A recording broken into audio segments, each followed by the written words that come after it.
I'm Ed Evans, and today I'm taking a different route here at Climate Damage on YouTube. Full disclosure, I'm neither a Republican nor a Democrat. I like to think of myself as neither left nor right. I like to think of myself as being ahead. I understand that we're headed for 3 degrees Celsius very soon. I'm told that expect it at least by 2050, probably sooner, I think. In any case, here's Bernie Sanders, and he helps explain the new authoritarian government we have in place. And it seems to be in cahoots with authoritarian dictators like Putin. So soon we will have the Gulf of Russia.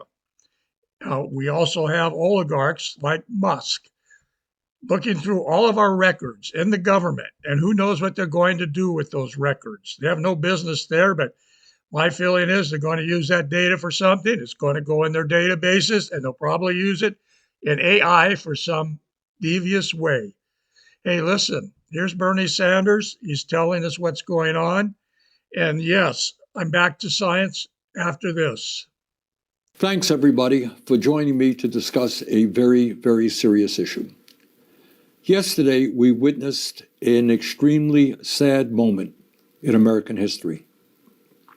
We saw the President of the United States aligning himself with the dictator of Russia, Vladimir Putin, to undermine the independence of Ukraine and its democracy. Let's be clear. Trump is showing us that he sees one of the world's most brutal dictators as his friend and our longtime democratic allies in Europe as his enemies. He wants a world that is safe for authoritarians and oligarchs, but extremely dangerous for democracies. It will not surprise you when I tell you that Trump is lying, as he so often does. Yesterday, Trump said that Ukraine started the war. That's not true. Russia invaded Ukraine twice, first in 2014, and then again in 2022. Right now, Russia occupies about 20% of Ukraine. Since Putin's horrific invasion, over 1 million people have been killed or injured. Every single day, Russia continues to rain down hundreds of missiles and drones on Ukrainian cities. Putin's forces have massacred civilians and kidnapped thousands of Ukrainian children, bringing them back to Russian re-education camps. These atrocities led the International Criminal Court to issue an arrest warrant for Putin in 2023 as a war criminal. Further, Trump called Ukrainian President Zelensky a dictator. That's not true either. Zelensky won 75% of the vote in free elections. In fact, his approval rating is higher than Trump's. In the midst of a brutal war, Ukraine's parliament continues to function and free and unfettered political debate takes place. Trump claimed that our European allies have done little to support Ukraine in its fight against Putin's invasion. He said the United States has contributed 3 times more than Europe. But that's another lie. In fact, Europe has provided more aid to Ukraine than the United States. But it's not just that Trump is lying again. That's not new. It's what this all reveals about where he wants to take our country and, in fact, the entire world. Trump is cozying up to Vladimir Putin. So who is Putin? And what kind of world does he want to build? Putin is a dictator who crushed Russia's movement toward democracy after the end of the Cold War. Russia holds sham elections every 6 years where Putin wins 90% of the vote and authorities don't even try to hide their ballot stuffing. There is no freedom of speech or free media in Putin's Russia. Protests are violently suppressed. Tens of thousands of people are in prison for protesting Russia's invasion of Ukraine. Political dissidents are harassed or thrown into jail. The bravest, people like Alexei Navalny, are killed outright. Hundreds of thousands of Russians have fled Putin's brutal regime since his invasion of Ukraine. But Putin has maintained control in his country by offering Russia's oligarchs a simple deal. If you give me absolute power, I'll let you steal as much as you want from the Russian people. And that's why in a country where many are struggling economically, Russian oligarchs have stashed trillions of dollars in offshore tax accounts. That is the Russian leader that Trump admires. That is the Russian oligarchy that he supports. But that is not the perspective of the American people. We know, and we are proud of, the fact that the United States of America is the longest standing democracy in the world. We know that many hundreds of thousands of brave Americans over the years have fought and died to defend democracy. We also know that our allies in the world are those countries that believe in democracy, not authoritarianism. In this critical moment in our history, I hope that every American, regardless of political perspective, will stand tall and say yes to democracy, no to oligarchy, and no to authoritarianism. Thank you very much. By billionaires. The Trump administration is moving this country very aggressively into an authoritarian society where the rule of law and our Constitution are being ignored and undermined in order to give more power to the White House and the billionaires who now control our government. The Trump administration is moving this country very rapidly toward a kleptocracy, where the function of government is not to serve the needs of ordinary people, but to enrich those who are in power. Mr. President, I think that today is a very good day to recall what one of our great presidents said at Gettysburg in November of 1863. Looking out at a battlefield where thousands of Union soldiers had just sacrificed their lives in the defense of freedom and the ending of slavery, Abraham Lincoln famously stated, and I quote, "The world will no longer remember what we say here, but it can never forget what they did, the soldiers did here. It is for us, the living, rather to be dedicated here to the unfinished work which they who fought here have thus far so nobly advanced. It is rather for us to be here dedicated to the great task remaining before us, the great task remaining before us, that from these honored dead we take increased devotion to that cause for which they gave the last full measure of devotion, that we here highly resolve that these dead shall not have died in vain." And this is how he concluded, "that this nation under God shall have a new birth of freedom, and that government of the people, by the people, for the people, shall not perish from the earth."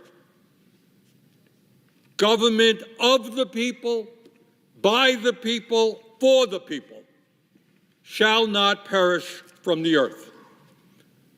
Mr. President, I fear very much that under President Trump, we are not seeing a government of the people, by the people, for the people, but rather a government of the billionaire class, by the billionaire class, and for the billionaire class. And what is really interesting is that none of this is happening behind closed doors. It's not being done in secret. It's right out there for everybody to see. Several weeks ago, Donald Trump was inaugurated for a second term as president. Standing right behind him were the three richest men in America, Elon Musk, Jeff Bezos, and Mark Zuckerberg. Combined, these three men are worth $920 billion. These three men own more wealth than the bottom half of American society, 170 million people. Three guys, 170 million people. And I should point out, and this should tell you exactly where we are going as a nation, these three men, wealthiest three in America, have become some $232 billion richer since Trump was elected a few weeks ago. Three guys, $232 billion richer since Trump was elected. Mr. President, this is how an oligarchic system works. Elon Musk, the wealthiest person in the world and now a key part of the Trump administration, spent over $277 million to get Trump elected. In other words, within a corrupt campaign finance system, which allows billionaires to spend as much as they want, he helped buy the election for Mr. Trump. Jeff Bezos and Mark Zuckerberg, the second and third wealthiest people in our country, both kicked $1 million each into Trump's inauguration fund. And let us remember that Mr. Bezos, who among other things owns the Washington Post, rescinded the endorsement of that paper for Kamala Harris just before the election. Mr. Bezos was showing early on that he was willing to bend the knee for Donald Trump. Mark Zuckerberg, the founder and CEO of Meta, which owns Facebook and Instagram, agreed to settle a lawsuit with Trump for $25 million. These three multi-billionaires are working with Trump for one very simple reason. They understand that Trump's policies are designed to make the very wealthiest people in this country even richer. Since Trump's election, Mr. Musk has become $154 billion richer. Not bad in a couple of weeks' time. He earned a great investment. He only spent a couple of $100 million on the election, and now he's $154 billion richer. Mr. Bezos has become $35 billion richer, and Mr. Zuckerberg has become $43 billion richer. Mr. President, I am concerned not only about the growing movement toward oligarchy in this country, but I am deeply worried that under the leadership of President Trump, we are moving rapidly towards authoritarianism. And all over this country, people are alarmed and shocked by what they have seen in the last several weeks. Just a few examples, just a few. Last week, President Trump attempted to suspend all federal grants and loans in direct violation of the U.S. Constitution and federal law. As every third grader in America knows, or I hope knows, the power of the purse in the United States belongs to Congress, not the president. Yes, the president can recommend legislation to Congress. The president can veto legislation that Congress has passed. But he does not have the power to unilaterally terminate funding and legislation that has been passed by the U.S. Congress. That is a dangerous and blatantly unconstitutional act.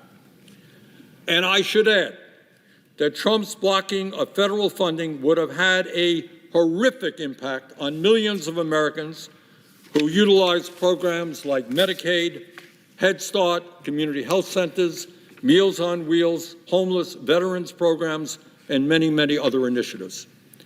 Tens of millions of Americans, including some of the most vulnerable in our country, were impacted by that decision. But that's not all.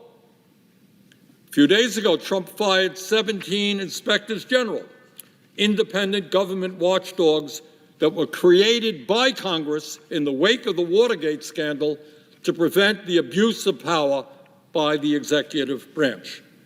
Last week, President Trump fired a member of the National Labor Relations Board, and in so doing, effectively neutered the only federal agency in America with the authority to hold corporations accountable for illegal union busting and to protect the constitutional right of millions of workers who want to join unions in order to earn better wages, working conditions, and benefits. Not only is that move blatantly illegal, it is exactly what Elon Musk, the owner of Tesla, and Jeff Bezos, the owner of Amazon, have been fighting for months. They don't like unions, and what Mr. Trump has given them is the opportunity to make it much, much harder for workers to organize in their companies. President Trump also illegally fired members of the Equal Employment Opportunity Commission, the only independent commission in our country that protects workers against discrimination in the workforce.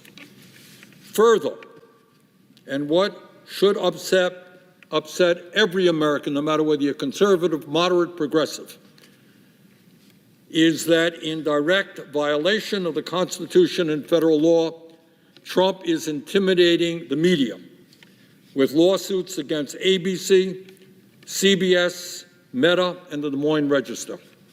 His FCC is now threatening to investigate PBS and NPR. What Trump is essentially saying to every media outlet in America, if you say or do anything that is critical of me, that displeases me, you may be subject to a lawsuit or a federal investigation. If that is not a direct attack on the First Amendment, on the U.S. Constitution and free speech in our country, I don't know what is. But that is not all. Elon Musk and his unelected minions at Doge have forced out officials at the Treasury Department and illegally shut down USAID, a program which, among other things, helps feed and provide medical help to starving and desperate children all over the world. Presidents, much less unelected billionaires, do not have the unilateral right to shut down federal agencies established by Congress. And when we talk about the very dangerous movement towards authoritarianism that we are seeing in this country now, let us not forget Trump's pardoning of the January 6th insurrectionists who injured 174 police officers right here, right outside this floor. Even worse, not only did he pardon those people, but Trump is undermining the FBI by actually investigating the agents there who helped bring these violent criminals to justice. Imagine that. Pardoning the people who broke the law and investigating the people who upheld the law. That is not what America is supposed to be about. And Mr. President, under Trump, we are rapidly moving toward a kleptocracy as well. Just before the president was inaugurated, he and his wife launched their own cryptocurrency coins, giving them the potential to earn many billions of dollars. If Wall Street CEOs tried to bribe the president with a bag full of money, that would be illegal. That's against the law. But now they don't have to do that. Today, if a multi-billionaire, the head of a foreign country, wants to curry favor with the president, All they have to do is buy his cryptocurrency coins, and when they do that, they are directly enriching Mr. Trump. So, Mr. President, the question that millions of Americans are asking is, given the move toward oligarchy, given the move toward authoritarianism, given the movement toward kleptocracy, where do we go from here? What should we as Americans be doing? And let me tell you what I think and what most Americans think. And that is, instead of moving toward an economy which is designed to benefit the very richest people in our country, we have got to create an economy and a government that works for all of us, not just for Mr. Musk or Mr. Bezos or Mr. Zuckerberg. Mr. President, at a time of massive wealth and income inequality, we have never had more income and wealth inequality than we have had right now. It is beyond stupidity to provide more tax breaks to the very richest people in our country and then to pay for those tax breaks by cutting back on Medicaid and other programs desperately needed by working families all across this country. That is what we should not be doing. But let me take a moment to tell you what we should be doing. At a time when 85 million Americans are uninsured or underinsured in our broken healthcare system, we have got to do what every other major country on earth does, and that is guarantee health care to all people as a human right, not a privilege. That's what we've got to do. At a time when 1 out of 4 Americans cannot afford the outrageously high prices that the pharmaceutical industry charges, we have got to end the absurdity of the American people paying by far the highest prices in the world for prescription drugs. We have got to cut the cost of medicine in this country in half, making it comparable with what the rest of the world is paying. Mr. President, the federal minimum wage today is $7.25 an hour. That is a starvation wage. Well, 60% of our people, 60% of Americans live paycheck to paycheck. We must raise that minimum wage to a living wage, at least $17 an hour. If you work 40 hours a week in the richest country on earth, you should not be living in poverty. Mr. Musk and Mr. Bezos want to make it harder for workers to join unions. Well, we have got to do exactly the opposite, make it easier for workers to join unions by passing the PRO Act. At a time when we need the best educated workforce in the world, we need to have the best public schools in the world. And among other things, that means we need to substantially raise teachers' salary. We need to attract the best and the brightest young people into education, and we do that, among other things, by making sure that no teacher in America earns less than $60,000 a year. We also radically reform our broken child care system so the little kids in this country get the quality care they need and the workers there are adequately compensated. Mr. President, all over this country, from Vermont to LA, we have a major housing crisis. And it's not just the 800,000 Americans who are homeless. It's millions of working families who are spending 40, 50, or 60% of their limited incomes on housing. Instead of spending almost $1 trillion a year on a wasteful and bloated Pentagon budget, we have got to build millions of units of low-income and affordable housing. And when we do that, we put large numbers of American workers to work at good-paying union jobs. Mr. President, I have heard time and again from Mr. Trump's supporters that the president won the election and he has been given this huge mandate, just an overwhelming mandate to do whatever he wants. Well, No president has the right to move us to oligarchy, authoritarianism, or kleptocracy. But more important, let us not forget that while Trump did win this election, he actually received 4 million votes fewer votes than Biden did in 2020 when Biden won the election. So here we are. Where do we go? What do we do? I think now is the time for the American people to come together, to not allow those who want to divide us up by the color of our skin or our sexual orientation or where we were born. That's what they want to do. They want to divide us up. Now is the time for us to come together like never before and make certain we do not move toward oligarchy, make certain we do not move toward authoritarianism or a kleptocracy. And most importantly, in the richest country in the history of the world, we must understand that we have the capability of providing a decent life for all of our people. We can do that when we stand together and we don't let folks divide us up. And with that, Mr. President, I would yield the floor.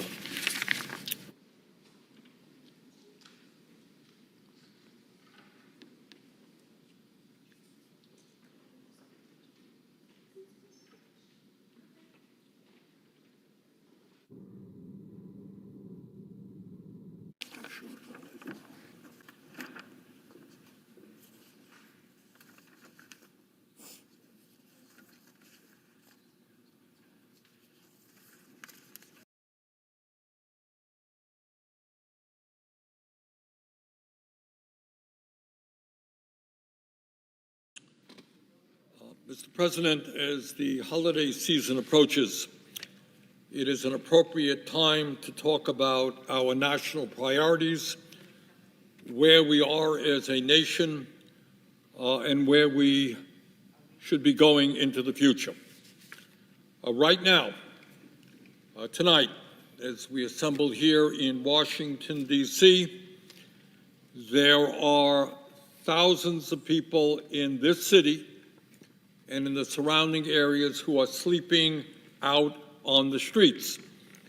And that is not just Washington, D.C., it is almost every major city in the country. And when we talk about the housing crisis, it's not just homelessness, it is the reality that millions of people in Vermont and throughout this country are paying 40, 50, 60% of their limited incomes for housing.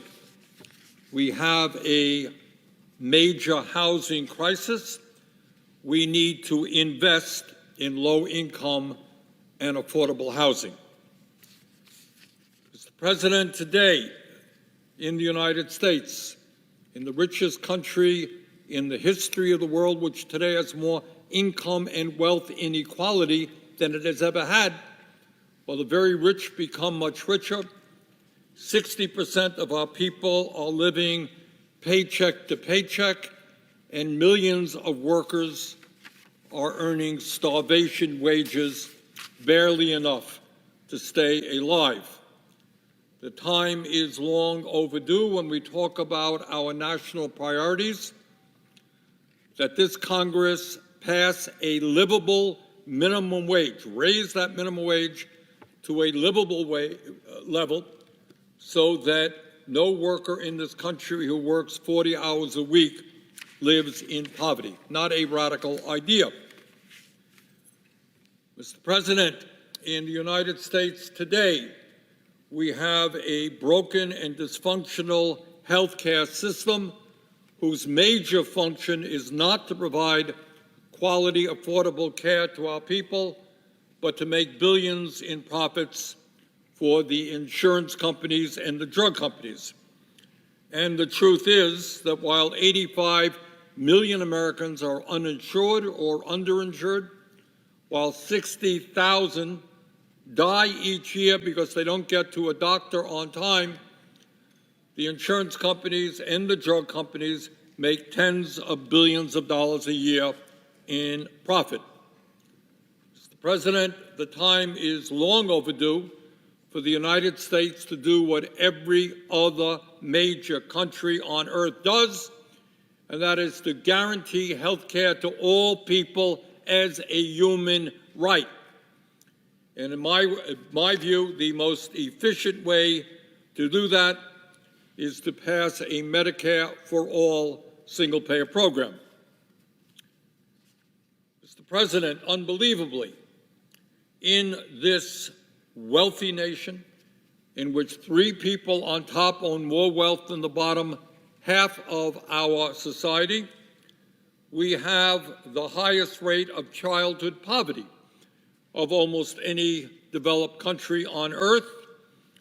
And on top of that, millions of parents, working-class parents, cannot find affordable or quality child care. We need to make quality child care available for all. Mr. President, in America today, unbelievably, in my view, 25% of senior citizens in our country are trying to survive on $15,000 a year or less. $15,000 a year. I don't know how anybody in America, no matter where you live, let alone if you are a senior citizen with additional health care and other needs, I don't know how anybody survives on $15,000. We need to expand Social Security benefits by lifting the cap on taxable income so that every senior in this country can retire with dignity and security. And Mr. President, those are just a few of the things that, in my view, we should be doing in Congress if we are representing the needs of all Americans and not just wealthy campaign contributors and the top 1%. But tonight I want to say a few words about something that we should not be doing. And that is, in the coming days, with almost no debate, we should not be passing the National Defense Authorization Act, which provides some $900 billion for the Department of Defense, a little bit less than that, $895.2 billion. And when spending on nuclear weapons and emergency defense funding is included, the United States will spend this year close to $1 trillion on the military. $1 trillion on the military, and a few blocks away from here, people are sleeping out on the streets. Mr. President, while middle-class and working-class families are struggling to survive, we supposedly just don't have the financial resources to help them. We just cannot afford to build more housing. We just cannot afford to provide quality child care to our kids, or to support public education, or to provide health care to all. Just can't afford to do that. But when the military-industrial complex and all of their well-paid lobbyists come marching in to Capitol Hill, somehow or enough, there is more than enough money for Congress to provide them with virtually everything that they need. The military-industrial complex speaks, and Congress responds. Mr. President, of that nearly $1 trillion that will be voted on in the next few days, about half will go to a handful of hugely profitable defense contractors. The Pentagon accounts for about 2/3 of all federal contracting, obligating more money every year than all civilian federal agencies combined. Yet the Pentagon remains the only major federal agency that cannot pass an independent audit. The Department of Defense still cannot accurately account for their finances more than 30 years after Congress made it a requirement under federal law. In the most recent failed audit attempt, the Department of Defense still could not fully account for huge portions of its more than $4 trillion in assets. The GAO, the Government Accountability Office, reports that the Defense Department cannot accurately post transactions to the correct accounts. Each year, auditors find billions of dollars the Pentagon didn't even know it had. In fiscal year 2022, Navy auditors found $4.4 billion in untracked inventory. They just lost it. Hey, what's $4 billion among friends when you got $1 trillion to play with? So, Mr. President, I don't often agree with Elon Musk. I agree with him very, very rarely. But he is right when he says the Pentagon, and I quote, has little idea how its annual budget of more than $800 billion is spent, end quote. That's Musk. Mr. President, the inability to track taxpayer dollars has allowed within the Defense Department massive fraud, massive amounts of waste, and unbelievable amounts of cost overruns. Defense contractors routinely overcharge the Pentagon by 40%, and sometimes much higher than that. For example, just one example, in October, a few months ago, RTX, formerly Raytheon, was fined $950 million for inflating bills to the Department of Defense as they lied about labor and material costs and as they paid bribes to secure foreign business. They were fined $950 million. In June, Lockheed Martin was fined $70 million for overcharging the Navy for aircraft parts, the latest in a long line of similar abuses. The F-35, the most expensive weapon system in history, has run up hundreds of billions of dollars in cost overruns. GAO now estimates that it will cost more than $2 trillion to develop, maintain, and operate this fighter jet through its lifetime.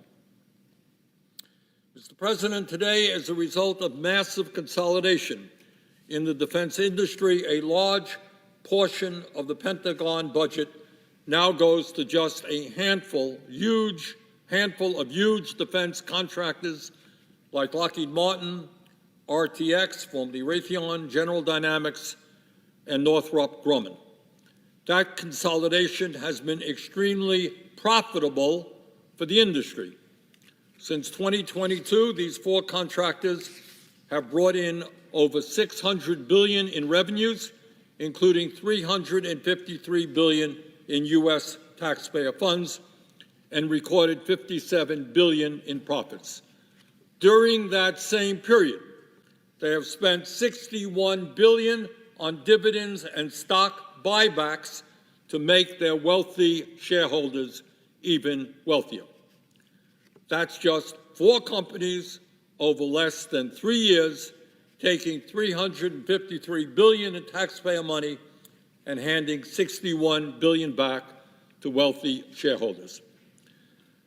Mr. President, it is worthwhile listening to what Navy Secretary Carlos del Toro said earlier this year to a defense industry convention. This is the Secretary of the Navy. Quote, many of you, speaking to defense contractors, many of you are making record profits as evidenced by your quarterly financial statements. You can't be asking for the American taxpayer to make greater public investments while you continue to goose your stock prices through stock buybacks and other accounting maneuvers. That's the United States Secretary of Navy. And he is quite right. Mr. President, it is not only fraud and cost overruns that drive up military spending. The major defense contractors also provide their CEOs with exorbitant compensation packages. In the last 3 years, for which information is available, the top 4 defense companies paid their CEOs more than $257 million combined. These companies are all significantly reliant on the U.S. taxpayer, yet they pay their CEOs about 100 times more than the Secretary of Defense receives. CEOs, defense industry, receive more than 100 times greater compensation than the U.S. Secretary of Defense and 500 times more than the average newly enlisted service member. Now, how does that happen? How does it happen that the Defense Department can't pass an audit? How does it happen that every one of the major defense contractors ends up paying fines for fraud? How does it happen that we have massive cost overruns, and yet we give the military-industrial complex pretty much what they want? And by the way, there'll be virtually no debate on that issue here on the floor. It's only $1 trillion. Hey, what's $1 trillion among friends?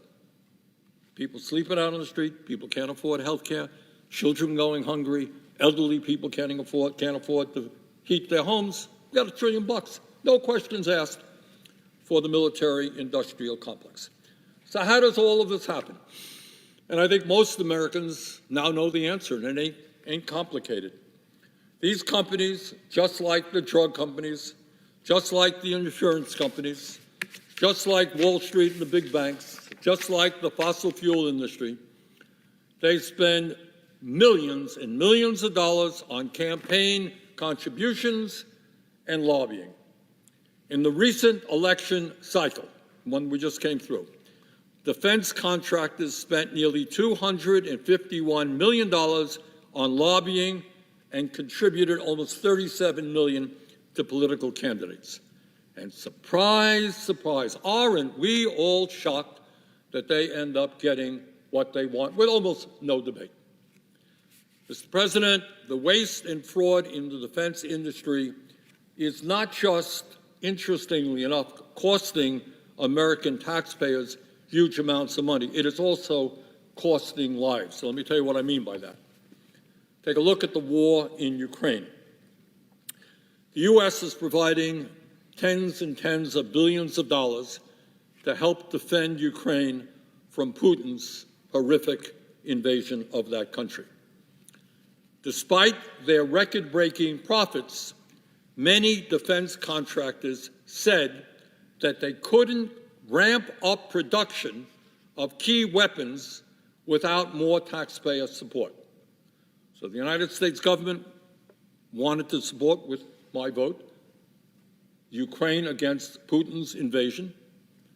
Ukraine needs weapons, and the defense contractor said, hey, if you want us to help Ukraine get them weapons, we need to ramp up production, we need more federal aid. And so, as part of that process, Congress repeatedly appropriated emergency funding with roughly $78.5 billion going to buy equipment and services from the major defense contractors for Ukraine. And how did, with all of that money, these patriotic defense contractors respond? Did they say, well, thank you, we're going to do everything we can to get all of the weapons that we can at a reasonable price to Ukraine, which is fighting for its life? Not quite. What the defense contractors did is jack up the prices they were charging us in order to help Ukraine. RTX increased prices for Stinger missiles from $25,000 in the 1990s to $400,000 in 2023, even accounting for inflation and improvements in technology. That is an outrageous price increase. But it wasn't enough for RTX. A recent NATO contract reveals RTX is now charging approximately $745,000 per Stinger. Lockheed Martin and RTX raised the price of the Javelin missile system from about 263,000 per unit just before the war to 350,000 this year. The United States has provided more than 10,000 Javelins to Ukraine. Similar price hikes took place for Patriot missiles and other weapon systems. And make no mistake, every time a contractor pads its profit margins, fewer weapons reach the front lines. The greed of these defense contractors is not just costing American taxpayers huge amounts of money, it is killing Ukrainians. They get less weapons than they should, given the amount of money that we are spending. And Mr. President, there is a name for all of this. It's called war profiteering. This is not a new problem. During World War II, then U.S. Senator from Missouri, Harry Truman, was shocked by the profits made by military contractors while American boys were getting killed in Europe and in the East. And he appointed a special commission, it's called the Truman Commission, to investigate war profiteering. And they found massive amounts of fraud. In my view, that is exactly what we should be doing now. We should be instituting a Truman Commission, or call it whatever you want, to take a hard look at the prices that the defense industry is charging us for the weapons they provide. We should also consider other ideas to reduce waste and fraud in the military-industrial complex, such as wider use of the Defense Production Act, significant penalties for audit failures, and a windfall profits tax on hugely profitable defense companies. Mr. President, most Americans would agree that we need a strong military, and I agree that we need a strong military. But we do not need a defense system that is designed to make huge profits for a handful of giant defense contractors while providing less of what the military needs. We do not need to spend almost $1 trillion on the military while 500,000 Americans are homeless, while children go hungry, and while elderly people have difficulty heating their homes. Mr. President, let me conclude by saying something which I think is one of the more profound statements ever made by a president, and that is that Dwight D. Eisenhower, who was a former five-star general and a Republican president from 1952 to 1960, he warned us about everything that I'm talking about in his farewell address in 1961. And it would be very wise for us to remember what President Eisenhower said. And this is the quote, and I quote, President Eisenhower, quote, "In the councils of government, we must guard against the acquisition of unwarranted influence, whether sought or unsought, by the military-industrial complex. The potential for the disastrous rise of misplaced power exists and will persist," end of quote. What Eisenhower said was true in 1961. It is even more true today. Mr. President, I intend to vote against this inflated military budget. I yield the floor. Mr. President. Senator from Louisiana.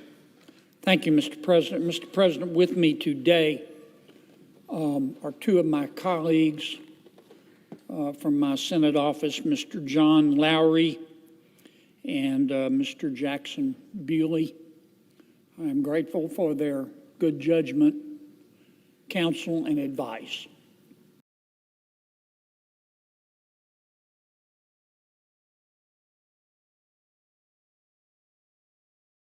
Thank you, Mr. President. Mr. President, when I turn on the TV or I read the papers, I read a lot about politics, and I read about this candidate attacking that candidate and the other candidate attacking another candidate, and on it goes. But somehow or another, as a nation here in Congress and on the campaign trail and in the corporate media, we as a nation have a habit of forgetting to talk about some of the most important issues that affect ordinary Americans. We talk about a lot of stuff, but somehow we neglect to talk about the most important issues facing our country. And at the top of my list is the reality that in America, we are rapidly becoming an oligarchic form of society. What does that mean?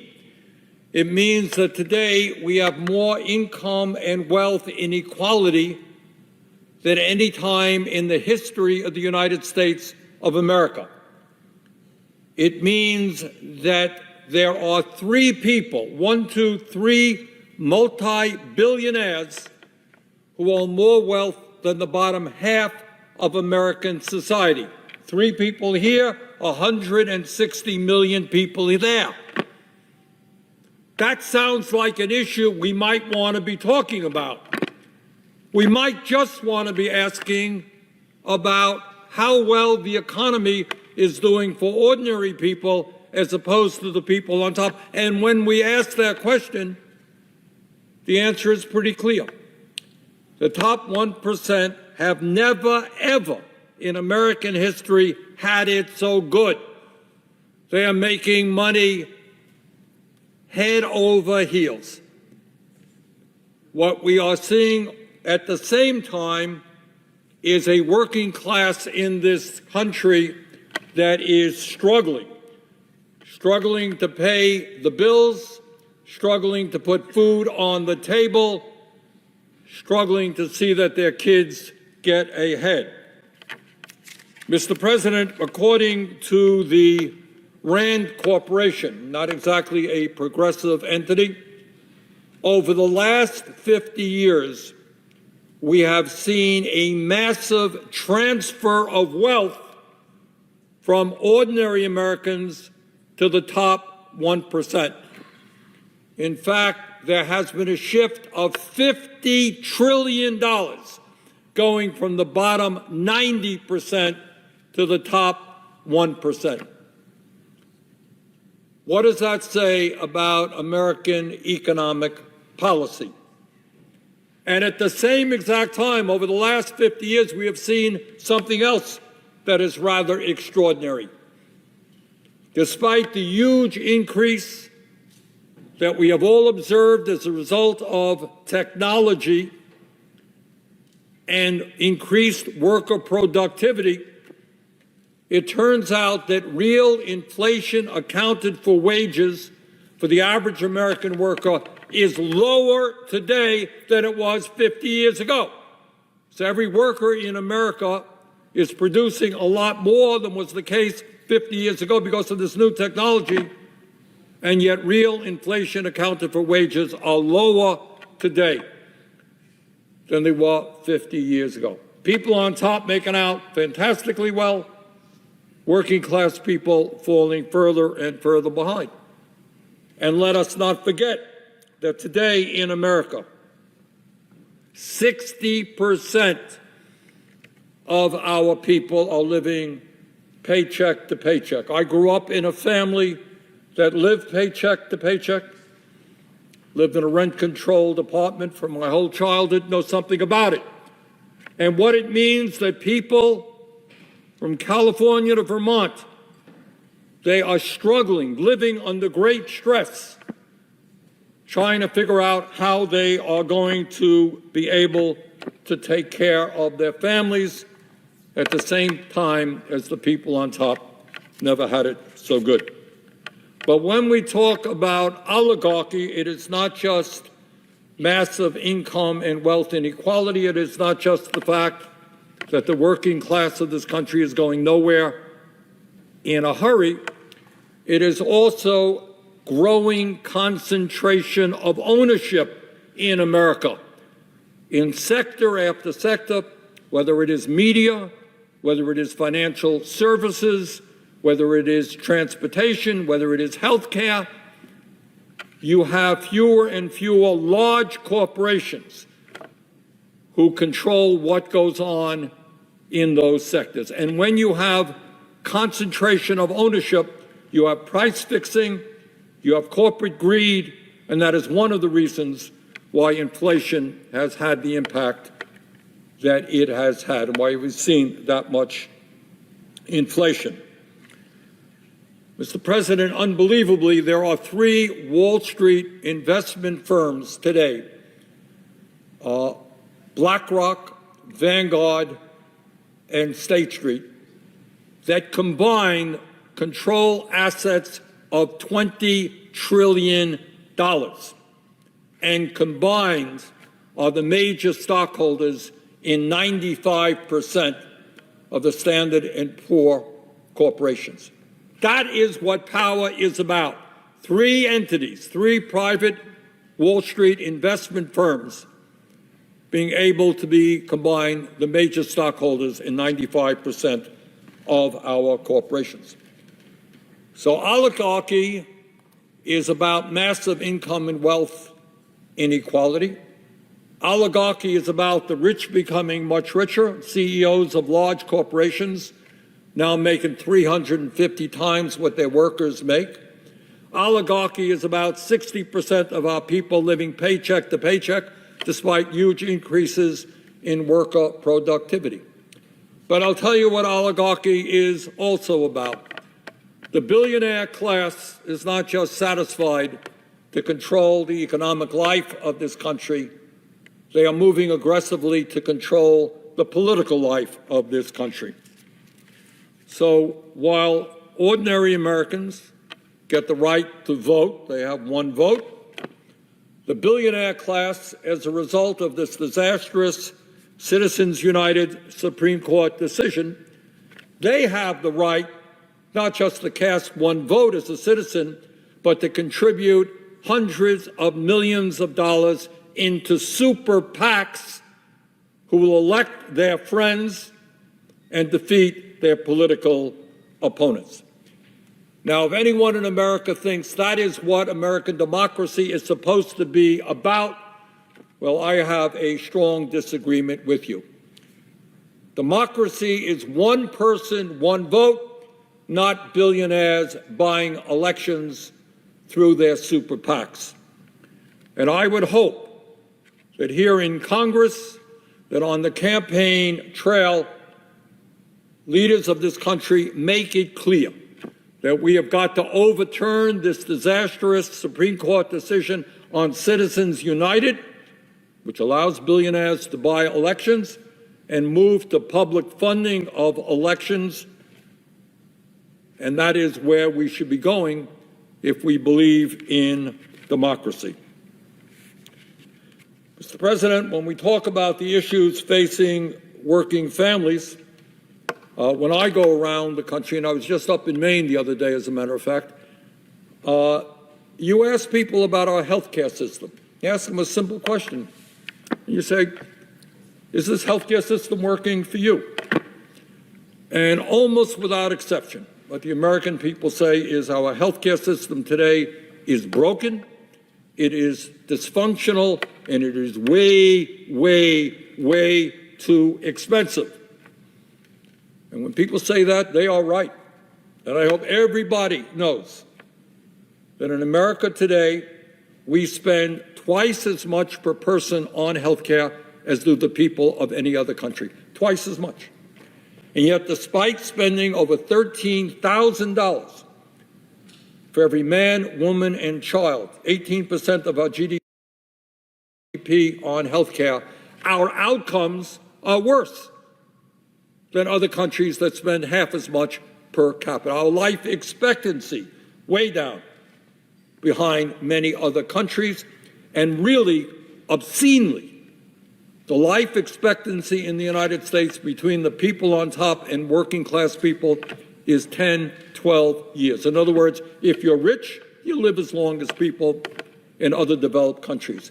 But if you're working class or poor, the odds are you're going to live 10 or 15 years less. Now, I don't know how much we talk about that, but I think maybe it's time that we do. And maybe we talk about the reality that we remain today, Mr. President, the only country in the industrialized world that does not guarantee health care to all people as a human right.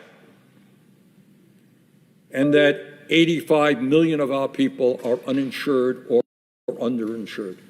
And it's not just healthcare, it's prescription drugs. We're working hard on this. As chairman of the Health Committee, it's what we're doing, trying to drive down the cost of prescription drugs. But today, because of the greed of the pharmaceutical industry and the inactivity of the Congress, in many cases, we are paying 10 times more for the same exact prescription drugs as do the people in other countries. And on it goes. We have, as a nation, the highest rate of childhood poverty of almost any major country on earth. This is the richest nation on earth, and we have the highest rate of childhood poverty of almost any major country on earth. In terms of our seniors, 50% of senior citizens in this country